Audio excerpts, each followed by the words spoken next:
Mga hayop kayo! Ikaw na! Bongbong Marcos Balang! Isa kami sa mga nagpulon mo! Isa pa ako sa nangampanya! Pati ka mag-anak mo! Manano ka lang na hayop ka! Hayop talaga! Nabulon mo kami! Hayop ka! Mag-resign ka na! Isa ka pa dito, Soto! Kandidato ka nga sa impero! Pape! Si Tito Soto, Pape! May matino na nakaupo dyan! Bobo ka naman sa batas! Hindi ka abogado! Pilit kang umupo dyan! Ang kahirapan ng bansa dahil kayo mga maghirapan isa ka ata sa nakatikim! Kaya ganyan ka! Una pa lang atak-dakan ka na sa kapangyarihan ng gaway ka pa! Imbis maganda ang imahe ng pamangkin mo, dinamay mo pa! Kaya ikaw, Tito Soto, bumaba ka na dyan! Pabalikin mo! Paupuin mo yan ng mga abogado, hindi ikaw! Dahil wala ka na lang sa batas!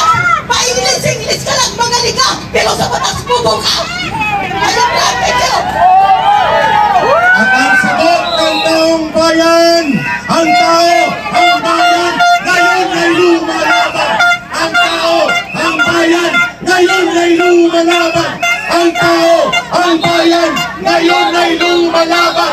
Ang tao, ang bayan, ngayon ay lumalaban. The people united will never be defeated. The people united will never be defeated.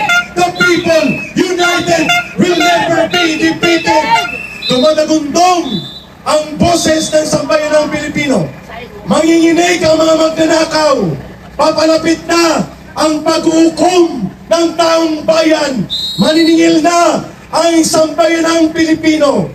Simula sa araw na ito, hindi lamang dito sa EDSA Ortigas na daan, tumatagundong ang panawagan, Marcos Romualdez palayasin. Nagwo-walk out ngayon ang mga mag-aaral sa loob ng UP Diliman. Kasama po ang UP Miagao at iba't iba pang mga UP campuses.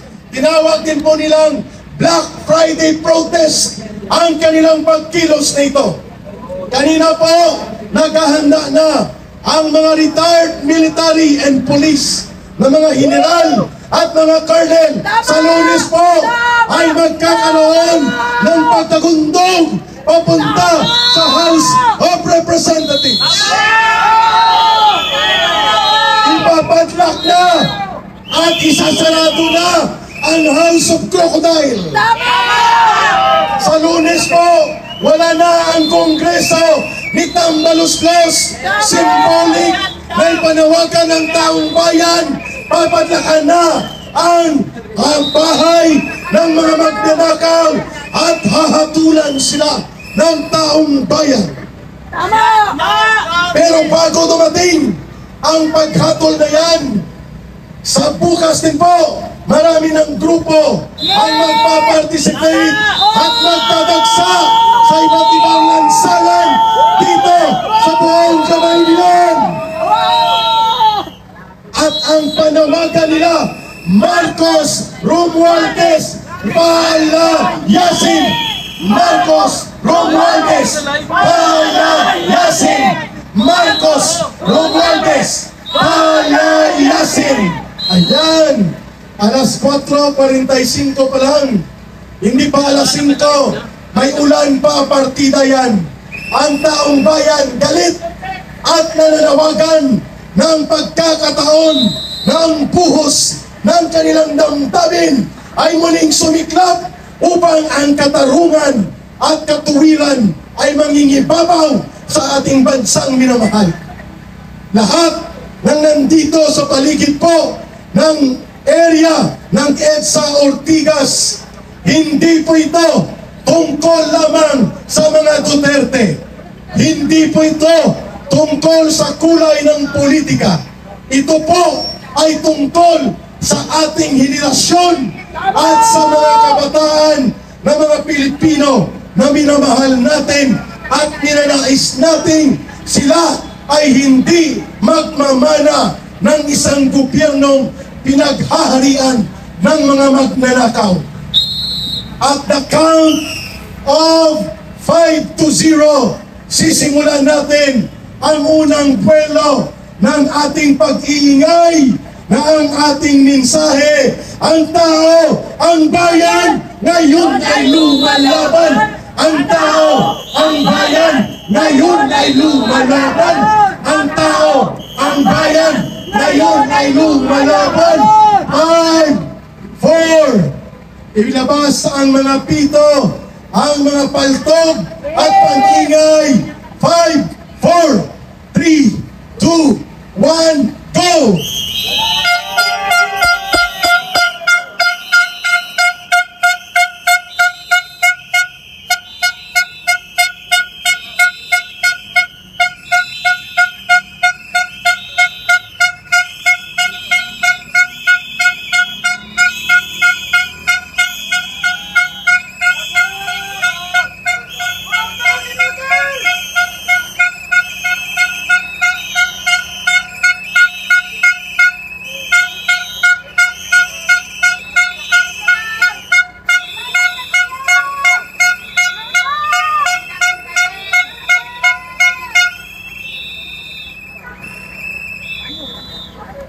Walang uwian.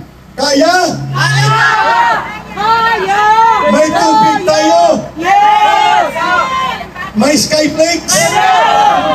At higit sa lahat, buo ang loob at paninindigan. Basta ako sa laban! Ayan na.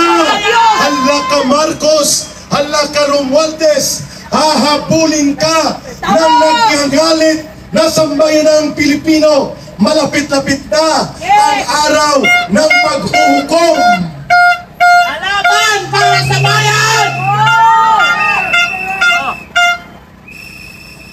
Kung sino po ang magbo-volunteer para magsalita, ay bukas po ang entablado na ito. Hindi ito exclusive para lamang sa amin na mga nandito. Pwede po kayong magsalita at magpahayag. Manong, halika muna upang makabuelo dahil hanggang alas 6 ng umaga, September 13, ang ating pagstay dito ngayon sa araw na ito.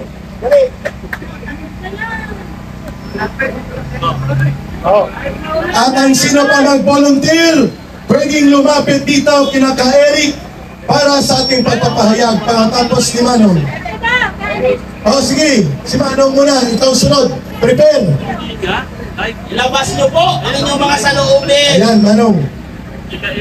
Halika na dito. Magaling magsalita po ito sapagkat naranasan niya kung paano po ang panluloko ng gobyerno ni Marcos.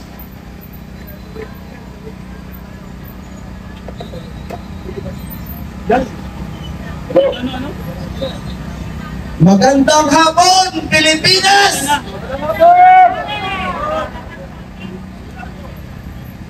Kaya po tayo naririto sa Israel upang manawagan ng mapayapa at ayaw natin ng gulo. Sobrang daming troll. Ayaw natin manggulo at ayaw natin makasakit sa ating mga kapulisan dahil atin ang kapulisan, kakampi natin ang mga kapulisan at mga military. Ito po, nandito ako sa inyong harapan upang iparating sa ating bangag na Pangulo na si Bubong Adik Drug Lord Marcos na siya ang pinuno ng sindikato dito sa ating bansang Pilipinas. Sa kanya lahat ng gagaling at sa kanya siya mismo ang nagdidirect sa mga nakawan patungkol dyan sa flood control, patungkol sa drugs. Siya mismo ang pinuno ng mga drug lord dito sa bansang Pilipinas. Yung nahuli dyan sa Paranaque, lutuan ng Siamo. Ngayon, nakulong ba? Hindi. Isinama pa nila noong pumunta sila sa Italy. Ginawa pa nila ng right hand yung isang drug lord dahil daw mangungumbinsi sila upang makahikayat ng mga negosyante sa ibang bansa at dito magnegosyo sa ating bansang Pilipinas. Subalit, ang kanilang nakuhang mga negosyante ay puro mga drug lord. Balak nilang gawin lutuan ng shabu ang ating mahal na bansang Pilipinas. Kaya wag natin pahintulutan, Ginawa na! wag natin pahintulutan ang kagustuhan ng ating bangag at drug lord na presidente na pinakasinungaling sa buong mundo. Harap-harapan tayong niloloko, harap-harapan tayong inilulubog sa baha, harap-harapan tayong pinapagapang sa kahirapan, pinapagapang sa kagutuman, sa pamamagitan ng kanyang pagsisinungaling, pagnanakaw sa buwis ng bayan, at paglustay ng bilyon-bilyon sa labi, at ang kanyang ninanakaw sa kasalukuyan. May ebidensya ako dyan na pinangahawakan. Yan ay aking kinokominto sa radyo. Hindi ko na lang babanggitin ko sana akong radyo. Nandyan lahat ang mga press release, hawak ko. Umaabot na ang ninanakaw ni Marcos mula noong 2022 hanggang ngayon 25. Umaabot na ng 1.3 trillion. 1.3 trillion. At kamakailan lamang po, tinawagan sila ng Hong Kong sapagkat mayroon silang deposito roon na gold umaabot ng 350 tons. Ngayon, idinimanda sila ng Hong Kong. Kaya ngayon, tuloy-tuloy ang investigasyon ng mga Marcos dyan sa lugar ng Hong Kong. Plunderer ang ikinaso sa kanila at ang pira umaabot ng 887 billion dolyar. Ngayon, yung ating mga reporter, hindi natin kaawayan. Pero ang nakapagtataka lang, bakit hindi nila ipinabalita ang patungkol sa pira dyan ng mga Marcos sa Hong Kong at 350 tons gold. Nasaan na sila? Sana ibalita nila yan. Ibalita nila dahil kasama sila, apektado sa mga pagnanakaw, apektado sa kahirapan, apektado sa kagutuman, apektado sa pagbabaha dito sa ating bansang Pilipinas na niyuyurakan ng kasalukuyang gobyerno, ginagahasa ang buwis ng mamamayang Pilipino. Maraming salamat. Mabuhay po tayong lahat. Suportahan nyo ang aming panawagan dahil ito patungo na po tayo sa EDSA 3. Maraming salamat. Mga kababayan, practice mo na practice para kung lumapit tayo hanggang Mindiola, ito ang maririnig ni Marcos bilang kalaban at kaaway ng sambayanang Pilipino. Sundado lang si Ka-Eric at Alam ko na ito yun. ay ating ipapalaganap bilang boses ng mamamayang Pilipino. Bayan, bayan, bayan ko! Bayan, bayan, bayan mo! Di patapos ang laban mo! Di patapos ang laban mo! Gobyernong magnanakaw! Labanan mo, tutulan mo! With feelings, be with feelings. 1, 2, 3, go! Bayan, bayan, bayan ko! Bayan, bayan, bayan ko! Natunog eh. Walang microphone? Isa pa. Bayan, bayan, bayan ko! Bayan, bayan, bayan ko! Di patapos ang laban mo! Di patapos ang laban mo! Gobyernong magnanakaw! Gobyerno magnanakaw! Labanan mo, itakwil mo! Labanan mo! Itakwil mo! Yan. Kailangan memorize natin yan bago natin bawiin ang kapangyarihan mula sa kamay ng mga mandarambong. Kailangan nakahanda ang pwersa ng mamamayang Pilipino. Oh, bro. Hindi pa mo. Balik na ba po?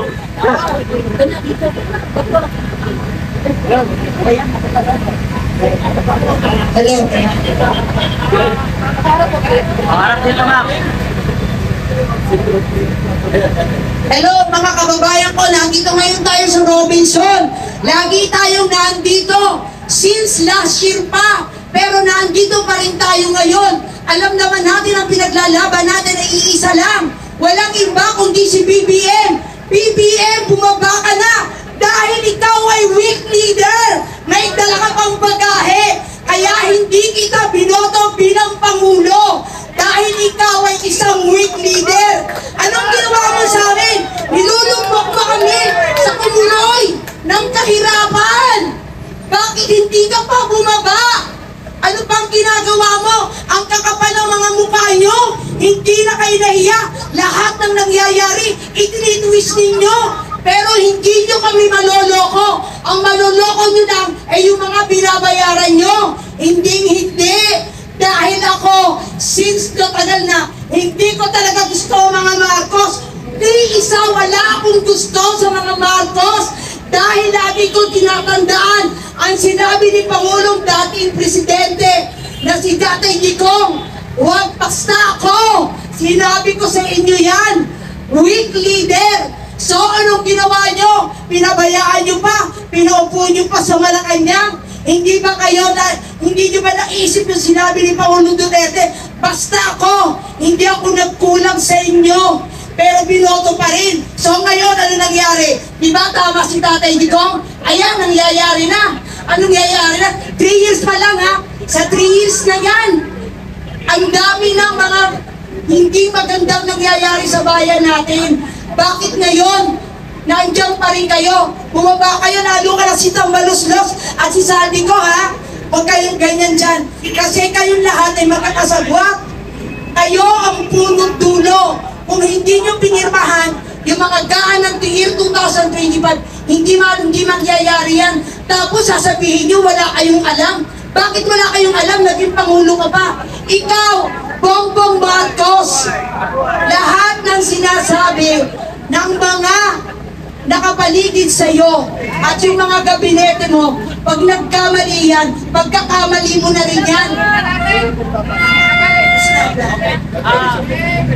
Acknowledge na natin, mga kababayan, nandito po sa ating halay ang dating political advisor ni Pangulong Duterte, si dating Congressman Jing Paras, at kasama niya si Attorney Manny Luna at retired Police Colonel Kuntapay.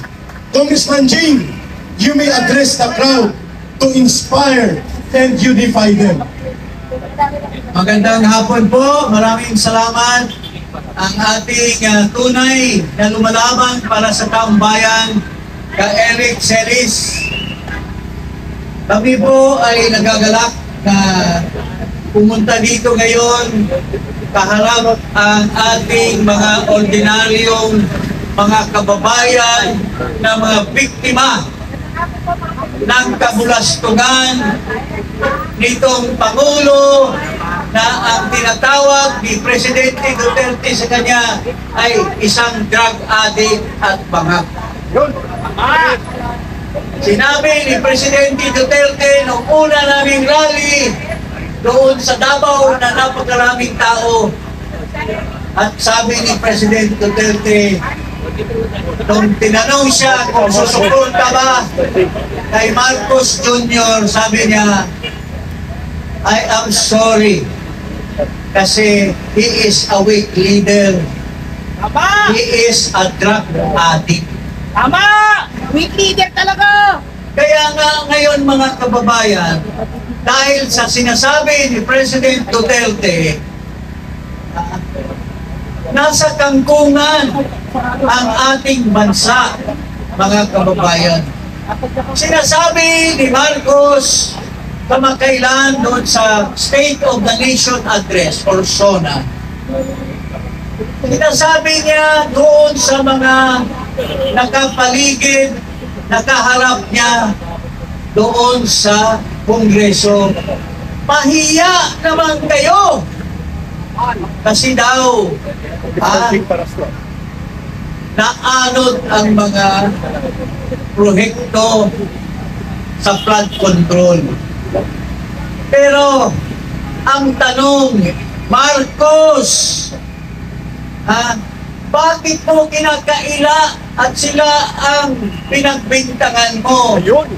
Na ikaw naman ang mastermind sa corruption. Unang-una, hindi sinasabi ni Marcos doon sa mga kaharap niya na dapat tayo ang mahiya. Hindi kayo, tayong mga magkasabwat ang mahiya. Bakit mga kababayan? Hindi tayo gawa ng kwento. Mayroon tayong tinatawag na General Appropriations Act. Correct. Yun po ang batas na pinanggalingan ng lahat na pera na gagastusin para sa taong bayan. Sino po ang pumirma para maging batas yang General Appropriations Act? Saan ang galing ang mga ginagastos dito sa tinatawag na flood control project? Magmula ng 2022, 2023, 2024, at 2025, mahigit na sa 1.2 trilyones ang salapi na ginugol lamang sa flood control, mga kaigsuunan, mga kababayan. Ang tanong, yung tinatawag nilang National Expenditure Program noong 2023, nasa 800 billion lamang.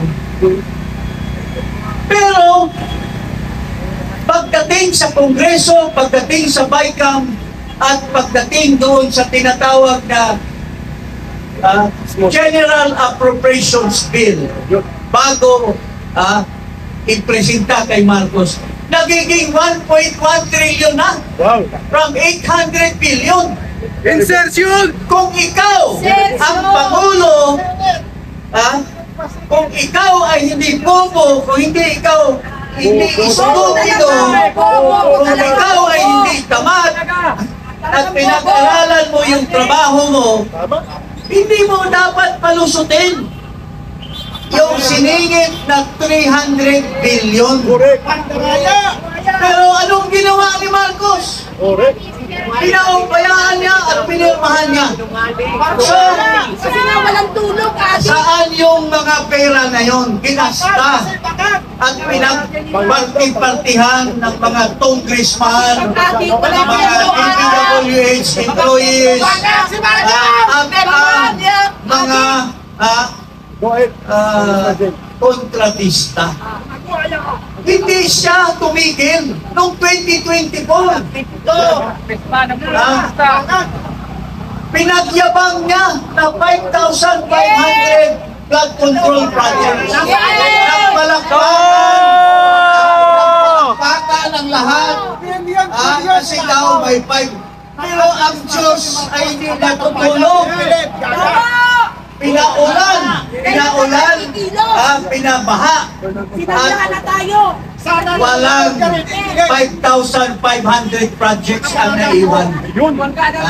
Puro lang pala ghost projects. Project. Pinagpalaki Pero noong 2025, sinabihan na siya na ang BICAM puro blanco. Pero pagdating sa General Appropriations Bill, pinagyabang niya na lilipihin, pero pinirmahan pa rin niya. So, sino ngayon ang numero 1 mastermind sa paglustay ng pera ng bayan? Isigaw natin kung sino ang mastermind sa paglustay ng pera ng ating gobyerno.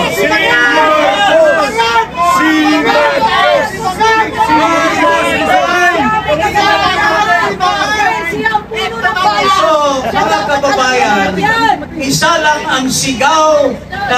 taong bayan, Marcos Alistian.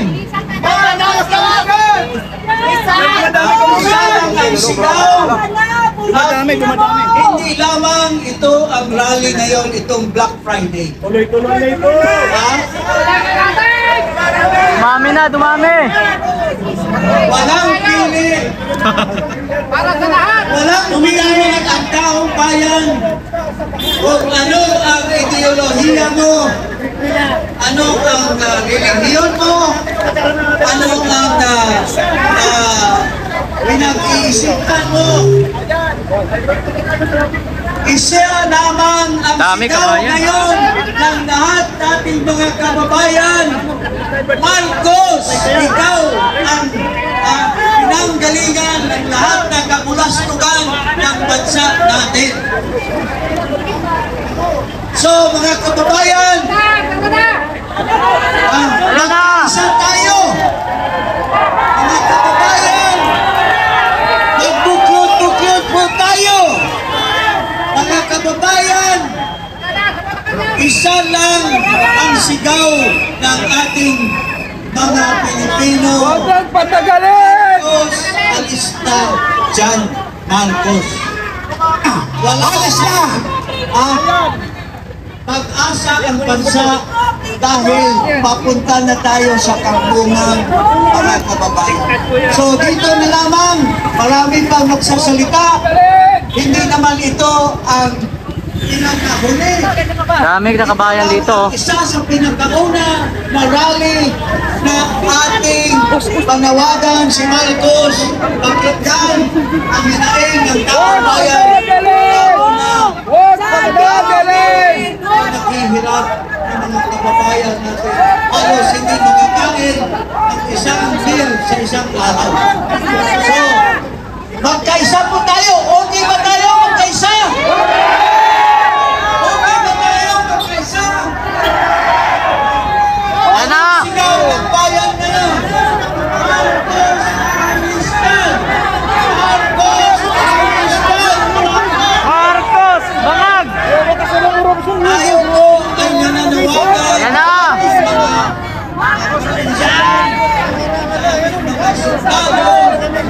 Na magkaisa po tayo. Ang hinahin. Okay lang.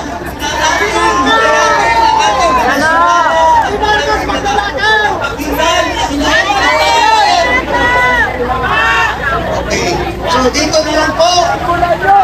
At maraming salamat. Magandang hapon po mga mahal ko mga kabayan. Marcos, magnanakaw! Marcos, magnanakaw! Marcos, magnanakaw! Magnanakaw si Marcos! Again! Marcos, magnanakaw! Marcos, magnanakaw! Marcos, magnanakaw! Magnanakaw si Marcos! Magnanakaw! Buhaya si Marcos! Mga kababayan, dumadami na po ang tao sa paligid ng EDSA Ortigas. Hindi na po ito mapipigilan ang galit ng mga mamamayan. Pakinggan naman natin ang boses ng isang manananggol para sa mamamayan, si Atty. Manny Luna. Salamat kay Eric Celis. Salamat sa ating mga kasama, si dating Presidential Advisor, Secretary Ching Taras, sa kampungan ko, aking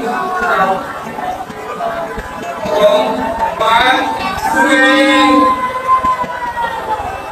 at mga practice dito at mga sumusuporta sa ating protesta.